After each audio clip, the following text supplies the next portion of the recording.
Hello students, आज हम integral calculus, जिसको आप हिंदी में समाकल कलन कहते हैं, वो पढ़ेंगे। तो सबसे पहले हम इंटीग्रेशन का डेफिनेशन जानेंगे कि क्या होता है इंटीग्रेशन। ठीक है, तो the process reverts to the differentiation is called integration. मतलब डिफरेंशिएशन या अवकलन का जो रिवर्स प्रोसेस है वो आपका क्या कहलाता है, इंटीग्रेशन। जैसे कि यदि मैंने यहाँ पे इक्वेशन लिखा है d by d x f x is equals to small f x. मतलब कोई फलन है, फंक्शन है एफ एक्स, उसका डिफरेंशिएशन क्या है, स्मॉल एफ एक्स। तो इसका रिवर्स प्रोसेस मतलब डी बाई डी एक्स को जब आप इधर ले जाओगे तो वो इंटीग्रेशन में बदल जाएगा। तो integration of small f x is equals to f x. मतलब स्मॉल एफ एक्स से कैपिटल एफ एक्स को प्राप्त करने की क्रिया आपकी इंटीग्रेशन, या उसको हम एंटी डेरिवेटिव प्रति अवकलज भी कहते हैं। तो देखिए मैंने यहाँ पर लिखा है डी बाई डी एक्स, जब इसका रिवर्स पे यहाँ पे गया, इन्वर्स पे गया, तो डी बाई डी एक्स किस में कन्वर्ट हो गया, डिफरेंशिएशन जो किस में कन्वर्ट हो गया, इंटीग्रेशन में। तो integration of f x d x मतलब एक्स के सापेक्ष आप इंटीग्रेशन कर रहे हो, कोई भी फंक्शन दिया होगा आपके पास, इज इक्वल्स टू क्या मिलेगा, एफ एक्स। तो F x, small f x से कैपिटल एफ एक्स जो प्राप्त करने की प्रक्रिया है वो आपकी इंटीग्रेशन या एंटी डेरिवेटिव कहलाती है।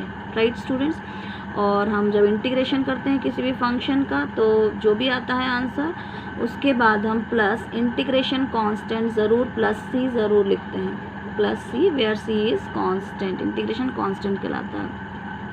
तो यहाँ मैंने वही लिखा है, then f x is called, capital f x is called the integral of f x. जब डी बाई डी एक्स उधर जाएगा तो इंटीग्रेशन में बदल जाएगा, तो integration of f x, capital f x, तो वही लिखा है, then f(x) is called the integral of f(x) with respect to x। x के सापेक्ष हो रहा है, ठीक है। the process of finding integral is called integration। तो इस प्रकार से हम इंटीग्रल फाइंड करने की जो प्रोसेस है, प्रक्रिया है, वो क्या कहलाती है, इंटीग्रेशन। और इंटीग्रेशन को हम इस तरह से डिनोट करते हैं, ये जो मैंने साइन बनाया है ये इस तरह से, इंटीग्रेशन इस तरह से डिनोट होता है, देयरफॉर इफ, ये मैंने अभी आपको समझाया। ठीक है, अब कुछ स्टैंडर्ड फार्मूले हैं इंटीग्रेशन के, जैसे कि डिफरेंशिएशन के थे, तो ये आपको याद होना ज़रूरी है, क्योंकि इसके बिना हम क्वेश्चन सॉल्व नहीं कर पाएंगे, तो आप इसको याद कर लीजिएगा। तो सम स्टैंडर्ड इंटीग्रल, तो पहला इंटीग्रेशन है x की पावर n का इंटीग्रेशन क्या होता है, x की पावर n+1 अपॉन n+1, जहाँ पर n जो है -1 नहीं होना चाहिए, क्योंकि यदि -1 होता है तो -1 + 1 0 हो जाएगा, और ऊपर कोई भी वैल्यू और नीचे 0 हो तो उसका वैल्यू क्या होता है, इन्फिनिटी। मतलब ये इंटीग्रल आपका एग्जिस्ट ही नहीं करेगा, अस्तित्व में ही नहीं होगा, इसीलिए n की वैल्यू जो है -1 नहीं होनी चाहिए। तो ये याद रखिएगा कि x की पावर n का इंटीग्रेशन क्या होता है, x की पावर n+1 अपॉन n+1। उसी तरह से 1/x का इंटीग्रेशन क्या होता है, log x। यदि यहाँ पर 1/y होता और यहाँ dy होता, मतलब हम y के रिस्पेक्ट में करते 1/y को, तो log y हो जाता, जिसके रिस्पेक्ट में कर रहे हैं उस हिसाब से वो इंटीग्रेशन हो जाता है। और थर्ड है आपका इंटीग्रेशन ऑफ e⁻x, क्या होता है, वही होता है a की पावर x का इंटीग्रेशन क्या होता है, a की power x upon log base में e और a। साइन x का integration -cos x, cos x का integration sin x, sec square x का integration tan x, cos x square x का integration -cot x, sec x into tan x का integration होता है sec x, cos x into cot x का integration होता है -cos x, sin ax का integration होता है -cos ax। देखिए sin ax मतलब sin x का तो क्या होता है, यहाँ देखिए sin x का -cos x होता है, ठीक है। लेकिन यहाँ पर a है, जो a x का गुणांक होता है, कुछ भी हो a का गुणांक, sin 5x हो मान लीजिए, तो जो a गुणांक है x का वो डिवाइड में चला जाता है, अपॉन a हो जाता है। तो जैसे मैंने यदि sin 5x का इंटीग्रेशन करना है तो क्या हो जाएगा, -cos 5x अपॉन 5, जो x का गुणांक है वो डिवीजन में चला जाता है। उसी तरह से cos ax का इंटीग्रेशन क्या होता है, sin ax upon a। e की पावर ax का भी इंटीग्रेशन वही, e की पावर ax अपॉन a। 1 का इंटीग्रेशन यदि हम x के सापेक्ष, x के रिस्पेक्ट में कर रहे हैं तो x। 1 का इंटीग्रेशन यदि हम y के सापेक्ष dy होता है, यदि हम y के सापेक्ष करते तो y आता। 1 का इंटीग्रेशन यदि हम z के सापेक्ष करते हैं dz होता है यहाँ पर, तो इंटीग्रेशन क्या आता, z आता। नेक्स्ट फॉर्मूला है इंटीग्रेशन sec x का क्या होता है, log sec x plus tan x या फिर log π/4 प्लस x/2। उसी तरह से इंटीग्रेशन cosec x dx क्या होता है, log cosec x minus cot x या फिर log tan x/2। Next formula है इंटीग्रेशन ऑफ tan x क्या होता है, log sec x होता है या फिर माइनस log cos x होता है। जो भी आपको एट अ टाइम याद हो वो हम फॉर्मूला अप्लाई कर सकते हैं। इंटीग्रेशन ऑफ cot x क्या होता है, log sin x। उसी तरह से integration of 1/√1 minus x square क्या होता है, साइन इनवर्स x। और integration of -1/√1 minus x square क्या होता है, cos inverse x। Next formula है आपका integration 1/1 plus x square d x is equal to tan inverse x। और नेक्स्ट है -1/1 प्लस एक्स स्क्वायर का इंटीग्रेशन क्या होता है, cot इनवर्स x। उसी तरह से इंटीग्रेशन 1/x √(x² -1 dx क्या होता है, sec इनवर्स x। या यदि यहाँ पर माइनस हो तो उसका इंटीग्रेशन क्या होता है, cos sec इनवर्स x। तो ये इंटीग्रेशन के इम्पॉर्टेंट फॉर्मूलेज हैं जो कि आपको याद कर रखना है और अपनी कॉपी में भी नोट कर लीजिएगा आप। अब हम इस पर बेस्ड क्वेश्चंस करते हैं, इन फॉर्मूले पर बेस्ड। तो पहला क्वेश्चन है आपका, फर्स्ट क्वेश्चन है फाइंड द वैल्यू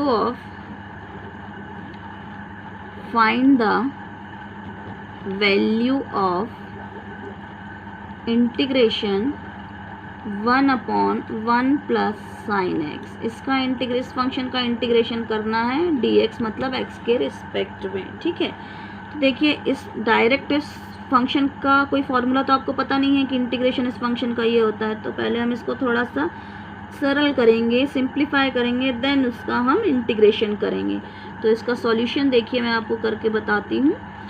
इसका हम सबसे पहले परिमेयकरण करेंगे या इंग्लिश में आप बोलते हो रैशनलाइजेशन करेंगे। तो हम इसको रैशनलाइज करते हैं इस फंक्शन को।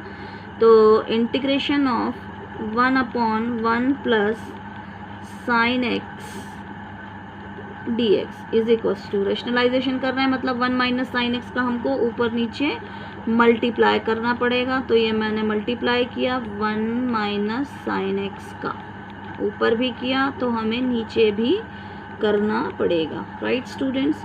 अब हम क्या करेंगे, आप देख सकते हैं a प्लस बी और a माइनस बी का फॉर्मूला आपको पता है क्या होता है, a² माइनस b²। तो a जहाँ पर 1 है और b है साइन x, तो a² मतलब 1 का स्क्वायर 1 और b का स्क्वायर मतलब साइन स्क्वायर x dx, ठीक है।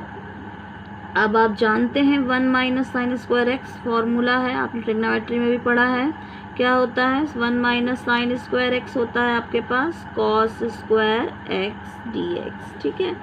अब हम क्या करेंगे, इसको सेपरेट कर लेंगे, अलग अलग कर लेंगे। तो ये हो जाएगा integration 1/cos square x dx minus integration sine x upon cos square x sine x upon cos square x dx, ठीक है बच्चों। अब देखिए 1/cos स्क्वायर x क्या हो गया, ये sec square x dx minus sine x upon cos x क्या होता है, tan x होता है, और नीचे एक cos x बच जाएगा यहाँ, तो 1/cos और साइन अपॉन कॉस, इसको अपन इस तरह से लिख सकते हैं। तो 1/cos क्या होता है sec x और साइन अपॉन कॉस क्या होता है tan x, तो ये इस तरह से हो गया। अब integration of sec square x क्या होता है, ये होता है tan x, फॉर्मूला अभी मैंने बताया, और minus sec x tan x का इंटीग्रेशन क्या होता है sec x होता है। और मैंने जैसा पहले कहा था कि इंटीग्रेशन करने के बाद आपको integration constant c plus c ज़रूर करना है। तो ये आपका इंटीग्रेशन हो गया इस क्वेश्चन का। उसी तरह से नेक्स्ट क्वेश्चन है √(1/1 माइनस साइन x, इसको इंटीग्रेट करना है। मैं इसको कराऊंगी नहीं, सेम क्वेश्चन है, बस प्लस की जगह यहाँ माइनस है। इसको भी रेशनलाइज कीजिएगा और इसका इंटीग्रेशन आप कीजिएगा, ये आपका होमवर्क है, राइट स्टूडेंट्स। नेक्स्ट क्वेश्चन है आपका फाइंड द वैल्यू ऑफ या इंटीग्रेशन ऑफ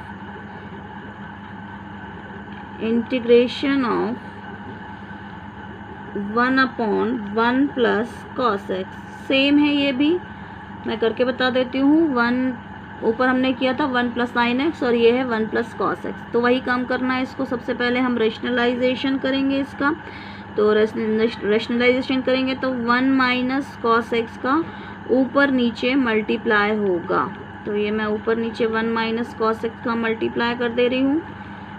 ठीक है बच्चों, next a plus b a minus b का अगेन हम फॉर्मूला लगाएंगे, तो ये हो जाएगा क्या, a square minus b square. ठीक है बच्चों, अब आपको पता है कि 1 माइनस कॉस स्क्वायर एक्स क्या होता है, साइन स्क्वायर एक्स होता है। उसी तरह से जैसे पहले किया था इसको हम सेपरेट कर लेंगे, 1 sine square x d x minus integration cos x upon sine square x d x. ठीक है, 1 साइन क्या होता है, cosec square x d x minus, और ये क्या हो जाएगा, cos x upon sine x, cot हो जाएगा और एक साइन नीचे बचेगा, तो 1 साइन क्या हो जाएगा, 1 साइन क्या हो जाएगा, कॉस एक्स हो जाएगा, कॉस एक्स, और कॉस अपॉन साइन क्या हो जाएगा, कॉट एक्स डी एक्स। ठीक है स्टूडेंट, अब आपको फॉर्मूला पता ही है कि कॉस एक्स स्क्वायर एक्स का इंटीग्रेशन क्या होता है, फॉर्मूला माइनस कॉट एक्स, और minus cosec x cot x का इंटीग्रेशन क्या होता है, माइनस कॉसेक एक्स। ठीक है बच्चों, प्लस इंटीग्रेशन कांस्टेंट सी, तो ये हो गया minus cot x minus minus plus cosec x और प्लस सी, तो ये आंसर आ गया। ठीक है बच्चों।